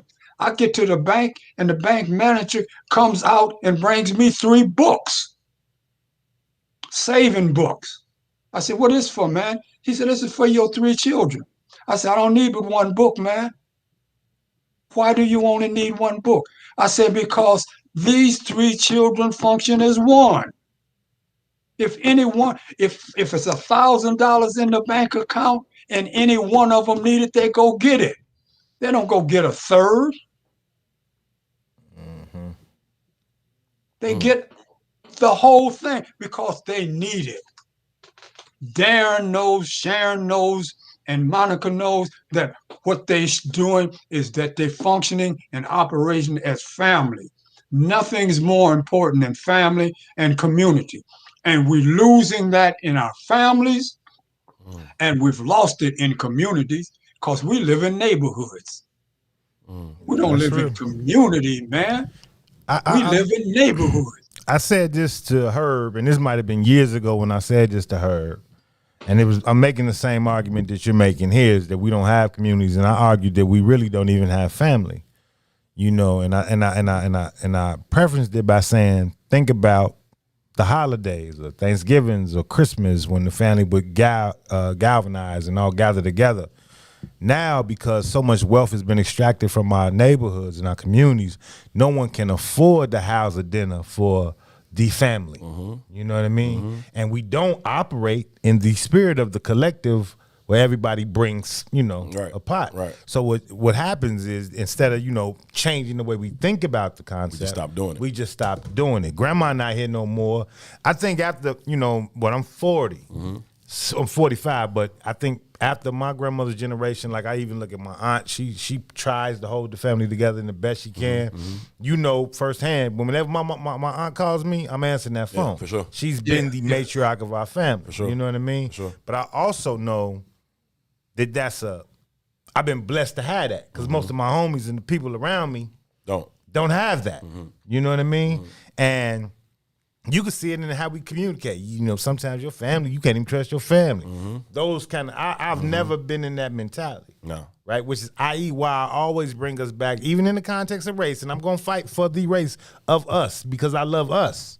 But even in the context, I want to separate us from what Sadiq talks about, that kind of colonial mindset. What does it look like to be a healthy black family? What does it look like to be a healthy black man? What does it look like to be a healthy black woman? It doesn't look like what we even use as the image of health today. Because with the image of health today in a healthy black woman, black male, or black family is really a mimicking of a healthy white male, white woman, and white family. Right. And they're different things. For sure. Right? And we can't get past the construct of this paradigm. It's a different thing, right? Which is why I always bring in the context of capital, because capital is the only thing they hold over us, right? We don't aspire to whiteness, we aspire to capital. And capital is in the hands of white folks. It goes back to the very first thing y'all was talking about in this conversation. I think it's a lack of acceptance of the reality, right? For all this time, for whatever, I understand the reasoning. We refuse to accept the reality of the circumstances in this country. And so that's why you have a blackface vice president saying racism doesn't exist here, and other blackface people saying those same things. And they just don't accept the reality. But I think that there's extreme value in accepting the reality. Once you accept the reality, it causes you to move differently. It frees you, man. But back to the love statement, though, right? Which is also why I've always valued Chicago in the way I value Chicago, right? Chicago is the epicenter of American descendants of slaves. Cook County has the largest native black population of black people in all of America. Cook County has that, right? And if you grew up in my era, like, you could legitimately live your entire experience with not having to engage white people in real life. Right? So that creates a certain kind of understanding. You know what I mean? Shared experience. Just like B said, I knew Sam XYZ, who was the street hustler. Right? But I also knew Mr. who owned the store, who said, Beach, you gonna pay for that, or your daddy gonna pay for that? Exactly. Right? So I had that kind of unique experience too. Beach will tell you, right? When my father was passing away, my homies was coming to the crib. Some of them was dope boys. It is what it is. And when they came in that room with my daddy, they humbled themselves like they was 10-year-olds. I ain't a dope boy. I'm just his son now. I'm just his son. I'm talking about Chiefs too. I ain't talking about little corner boys. You understand what I'm saying? Right. So I got those kind of relationships, but I also got relationships with Beaches. I also got relationships with Vernon Jarrett's. I also got, you understand what I'm saying? It spans the gamut. But it gave me room to find value in all of them. You understand what I'm saying? Nobody's above the fray. That's right. Coming out of those experiences and heard what you was talking about and focusing on. First of all, it's painful, man, to accept reality. It's painful and agonizing to think that you don't have any value and any worth. And those people who demonstrate the most that they devalue you and don't worth and show that you're not worthy are the ones you try to please the most. So in this society, that's white folks. Try to please, and I always raised, and I told Toussaint, I raised that question. I told you that question to me, my question is, who are they and what are they to you? It's just Bill Withers, who is he and what is he to you? So when I make that determination, man, is that one of the things that becomes important, and this is just something that I created on my own to say it. I talk about the fact that what we suffer from, man, is schizophrenic, hypnotic, addictive behavior. It's a schizoid. And what is schizophrenic? It's the avoidance of reality. It's the avoidance of reality. Reality is too painful. So I'll clown and dance and go to the football games and the basketball games and do all that because I don't really want to deal with the real deal. Because the real deal is painful and it hurts. And that's what the denial of racism is about. You It's interesting you say that, Beach. That comfort is costly, though. So check this out, Beach. So I also spent a few years in Iowa living with my uncle, right? So after my aunt passed away, my uncle remarried. He remarried a white woman. You know what I mean? And to Beach's point, like I don't necessarily hate white people. That's not the real thing for me. Right. But my uncle married a white woman whose son actually went to school with me when I was in Iowa. Now, I ain't really had no reference point for him then, but we've since built a relationship. He's a writer, and he's interested in some of the stuff I talk about, and he interviewed me one day. And I'm giving him the truth about white racism, though. Sure. This is the truth. I'm not ducking these questions. I don't do that. Right. You know what I mean? No, you don't. I don't duck that. I say what I mean and mean what I say, right? So, but at the end of the conversation, he was like, well, damn, man, what makes you happy? And I confused him with my answer.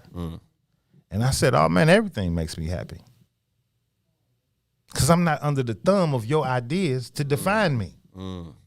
The journey of life makes me happy. That don't mean I'm ignorant to what the hell is happening here, right? But therein lies, when we go back to the context of the data, when I say dual income black households only make $60,000, but you all's whole paradigm of value is based on a man that makes $100,000. Right?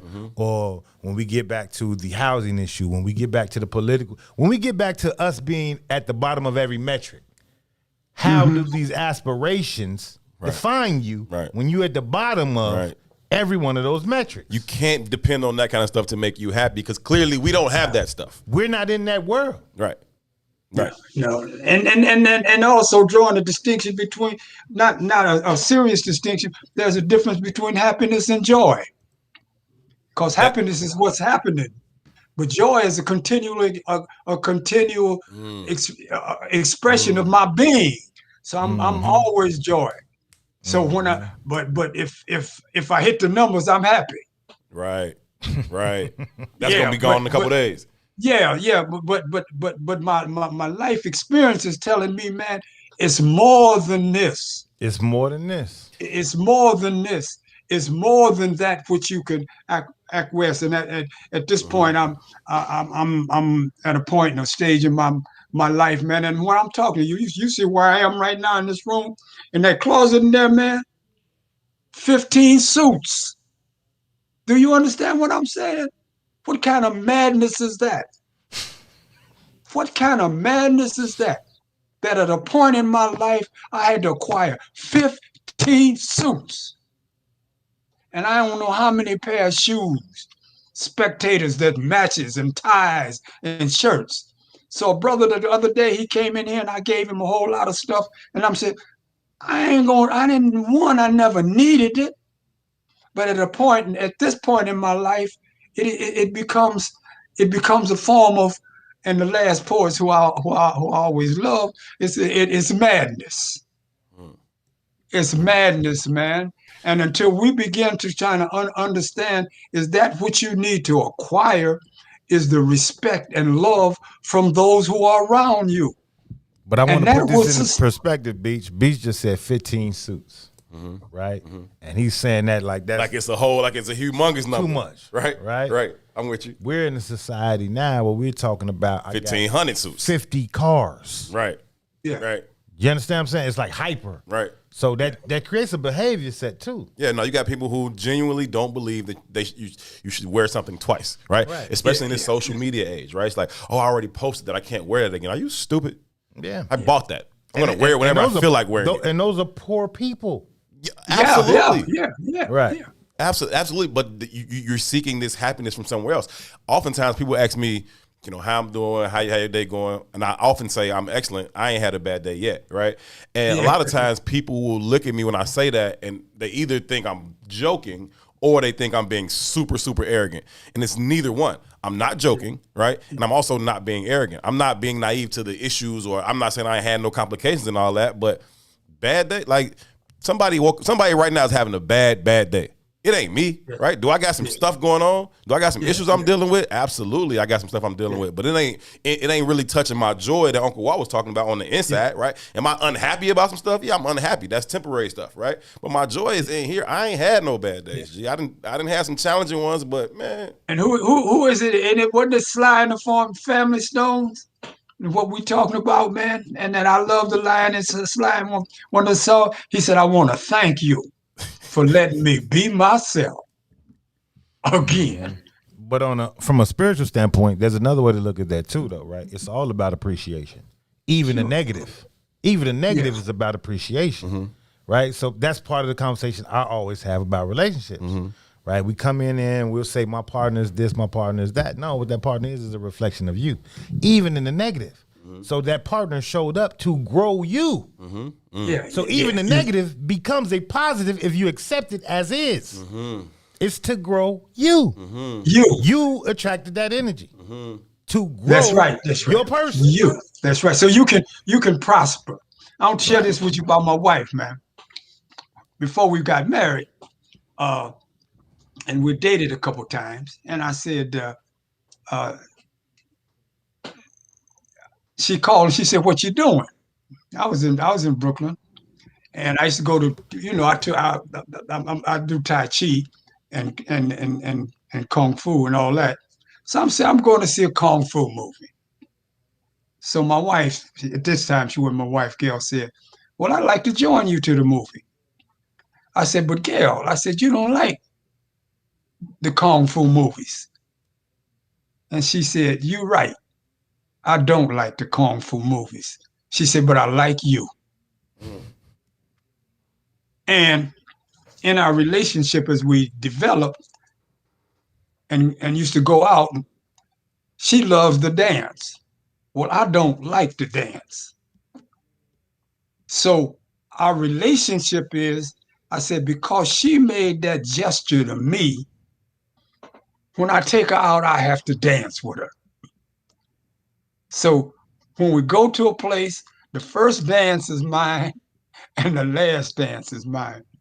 But the point I'm trying to make, man, is that you have to do things that you don't like sometimes when you're with human beings that help you grow.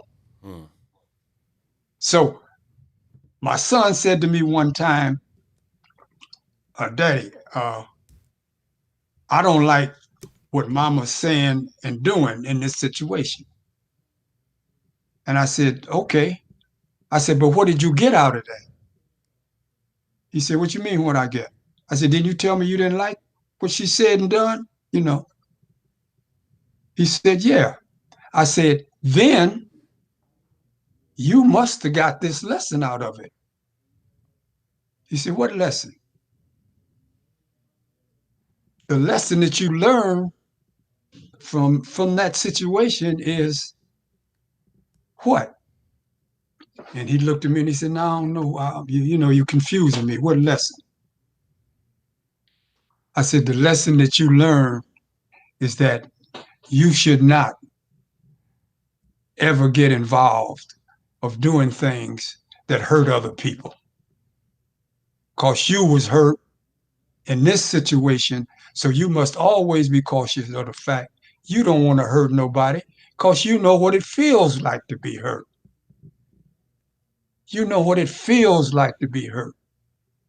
So if you know what it feels like to be abused, well, dig it.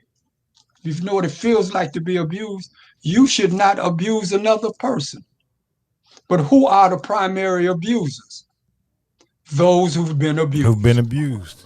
That's right. Those who've been abused. So you can't let the abuse define who you are.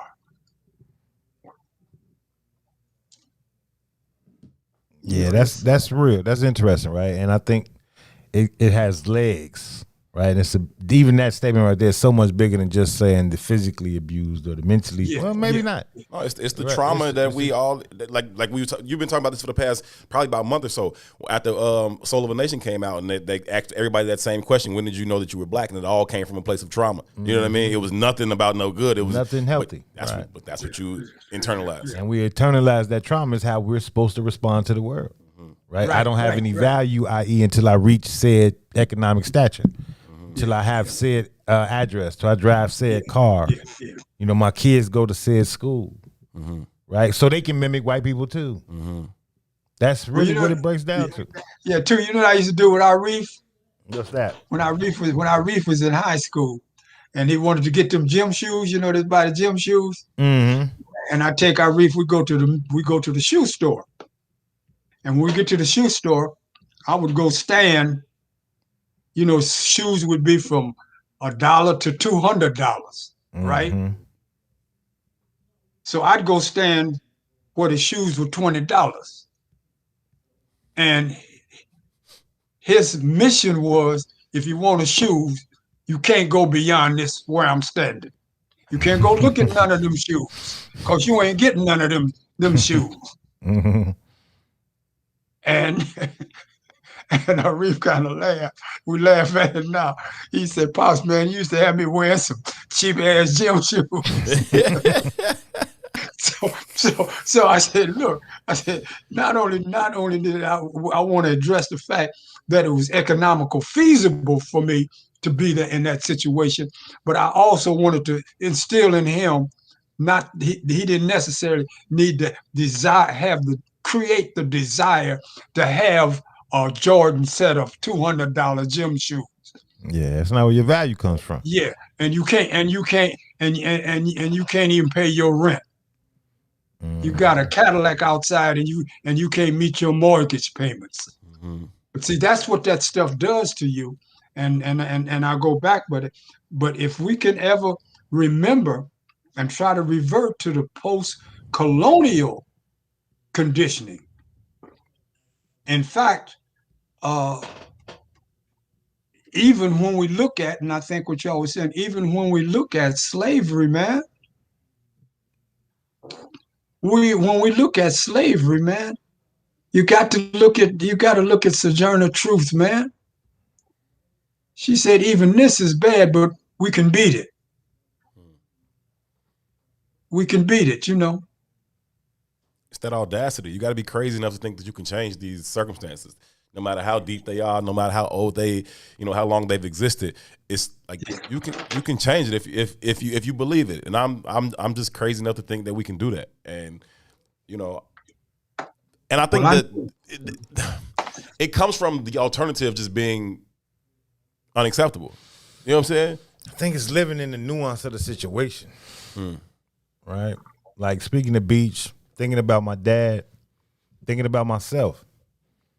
I've already changed it. Yeah. You understand what I'm saying? Yes, sir. We've already changed its perspective. Yes, sir. Right? Because I don't operate within that paradigm. Your value set does not define me.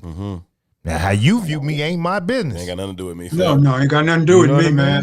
How you view me really ain't my business. Right. But how I view me is. That's all that matters. You know what I mean? Yeah. But again, I know all of that is rooted, regardless of whatever's going on, it's all rooted in love. Love. Exactly. I.e. the value system. Exactly. Right? Love is the anchoring point of that thought and belief system. Right. You know what I mean? Right. It's you know, I speak about 95th Street all the time. I joke and I laugh about that, but it's not funny. Oh, you love 95th Street. I love 95th Street. You know what I mean? I told my wife when I die, cremate me and spread my ashes from 95th and King Drive to all the way down to downtown. And I mean that. I'm not playing. You know what I mean? Yeah. This is Mecca for me. For me. I feel you. I'm the same way. I've told everybody, make me a tree. I don't want to be buried. Make me a tree and plant me over east somewhere. You know what I'm saying? Like it's where I want to be. You know what I'm saying? That's just I don't know. It's what I know. It's what I love. You know what I'm saying? What's that, Uncle Walter? No, Herbie, it becomes important for you to define your reality. It becomes very, very important for you and I'll go to my wife again, man. Before we got married, she would come by the apartment, and right before we got married, because I didn't want to marry her at that time because I didn't have a job. Okay. So I didn't want to marry her, and she said, "Well, you're gonna get a job, ain't you?" You know. I want now. She said, "But you're gonna get." I said, "Well, yeah, I'm gonna get a job. I'm looking for a job." But anyway, so I live in an apartment on Flatbush Avenue, right up over the park. And I was on the 5th floor. And I said, "Come here." She said, "What?" We went to the window. And we got to the window, and I pointed out to the window. And she said, "What's up?" I said, "What do you tell me what you see out there?" So she explained some things that she saw. So we came back and sat down. She said, "What was that about?" I said, "I just wanted to know, did you see what I saw?" I said, "Because that's what our relationship's going to be based on. Me to see what you see and you to see what I see. Because if I see something different than what you see, that's a conflict. We're going to have problems. So I want to minimize the problems by you and I seeing and having the same value as each other. I don't value this big car, so I ain't trying to be no big gangster or nothing. I ain't trying to impress you. I don't want you doing nothing to impress me. You know, just be who you are, which allows me to be who I am. And in that aspect of it, man, is that it becomes free. See, that's what free us, man. The freedom that we get, man, is to be who we are. Now, a lot of people say to be who the creator was, but we create our realities, man. We decide when we look out there what it is. Is it real or is it imaginary? Is it a myth? Is it a fallacy? Mm-hmm. Or is it the truth? And when you focus in on the truth, and I'm impartial to everything except the truth, man. So I'm not going to have no discussions about something that's not true just because somebody believe in it, or just because somebody think it's fake, or they say, "Well, man, I got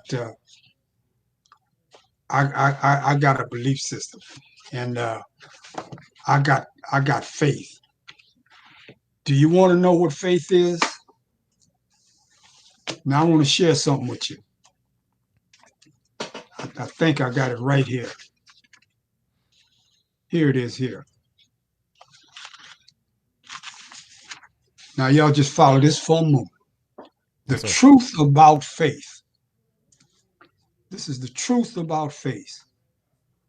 Have faith that something is true does not make it true. Having faith that something is true does not make it true. Having faith does not make it probably true. Having faith does not make it probably true. Having faith has no bearing on truth whatsoever. Having faith has no bearing on truth whatsoever. Having faith simply means you believe it whether it's true or not. And in scripture, they say faith is hope for evidence not seen. Faith is hope for evidence not seen. And my position is, what kind of sense does that make? Mm-hmm. Mm-hmm. Having faith, having hope for something, having hope for evidence not seen. I want to see the evidence, man. Mm-hmm. I want to see the evidence. Mm-hmm. The evidence tells us that there's racism in America. Right? Yeah, go on the evidence. But see, people want to say, "Well, man, I got faith and I believe and my opinion and reason and logic, by their very nature, is restricted to facts and evidence. Belief, faith, and opinions have no such limitations." I know you're going to get out of here. Before you log us off, though, Herb, I want to say this, and this kind of going to probably preference us for Friday's conversation, right? And I said that we got to kind of live in the gray, appreciate the nuance, right? Be fluid in thought. Out of that whole last statement Beach just made, what caught me was the conversation between him and his soon-to-be wife, Gail, right? She wanted to be married to him, who was unemployed at the time, and him saying, "Hey, I ain't with this shit. I ain't got no job." Right? And the belief in him and the possibility and being willing and open to the experience. Being willing and open to the experience, right? And how far the paradigm has shifted. And I don't even mean it just in the context of marriage and relationships, right? Even with me and you or anybody's relationship, most of the pillars of that relationships are built in times of downtroddenness or despair, or you know what I mean? It's kind of where it's made or broken. You know what I mean? Or even when you're just doing some stupid shit, like when you did this stupid shit, you know what I mean? Right? But now we come to the table with this prerequisite of perfection, right? When we ourselves are not perfection, and that's not even where bonds are made. And that's not even where the value is found. Right? How many of us in my generation, your generation, are going to get to 60, 70 and be able to look back and have these kind of stories of growth with someone, right? Experiences with someone, right? Because we wasn't predisposed to have this paradigm of perfection for you to be in my circle, right? That's that community that he's talking about. That's real, right? That's why when he took the comic book, my man didn't banish him from the store, right? This is just part of our journey. Right. This is just part of our journey. And it shaped his behavior for the next 80 years. Man, it's interesting, man. It's just really interesting to me. That's all. Listen, we got to get out of here. Uncle Walt, as always, thank you so very, very much for taking the time. If you are prepared, I know you are prepared. You say it all the time. When you are here, sir, I always like for you to close out with, I know it's usually your introduction, but I like if you would take us out of the show that way, if you don't mind. You like that introduction, huh? I think it's one of the best things I've ever heard. Well, let me share it with your audience and you. Before you do, let me say goodbye to them because I want that to be the very last thing before we sign off. So thank you all so much for tuning in to this Wednesday edition of I Say What I Said. We'll be back here Friday for Relationship Friday. Again, special thanks to Uncle Walter Beach for joining us. It is always an absolute honor and a pleasure to share time, space, and thoughts with you, sir. Celine, we're calling you to the carpet, brother. We got to make this intergenerational discussion happen, too. My God, I just want to be a fly on the wall for that. That's going to be phenomenal. So looking forward to having that. But Uncle Walt, thanks again. The floor is yours. Please sign us out. Okay, all right. This is what I usually say by choice and what I know myself to be. I am who I am. I am black in attitude. I'm black in behavior. I'm black in belief and thought. I am African in spirit, and I have accepted and acknowledged the fact of myself being intuitively and have developed the cognitive strength to function as a black man in America. And as an African American black man, my hypocrisy manifests itself in silent rage. I must decide what my relationship to racism will be. Only I can say when and where I enter my manhood with quiet, undisputed dignity without violence or special patronage. I ask no quarters, and I give no quarters. When I enter, and where I enter, I take with me my people. WIIFTBP. Day one.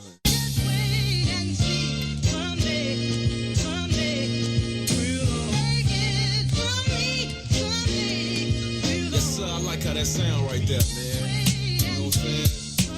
You know what I'm saying? That's kind of inspirational. It's like everybody got a goal. They're trying to reach or alive. They're trying to live, man. These bumps in the road. You gotta keep pushing forward. You know what I'm saying? If it don't kill you, it make you strong. You know what I'm saying? My story right here. Yeah. It takes a special kind of mind to grind and work from the bottom and climb up the ladder of success in time. It doesn't matter what the test is, every step is another level till I step in as the next in line, no question. I'm considered one of the best, my whole life invested in, holding mics and sketching rhymes, you guessed it. I'm on mine, still restless, yes, even pressed up my records on my own dime. As many battles I blew breath in, and open mics I blessed. I'll never be labeled an overnight success, passing out CDs, doing shows for free, then dabbing Bo to E so that my soul could speak over these soulful beats that's so cold to me. Like the breeze in the shower, we be posted deep. All the prices that I paid, the sacrifices I made, it'll all come to life one day, someday.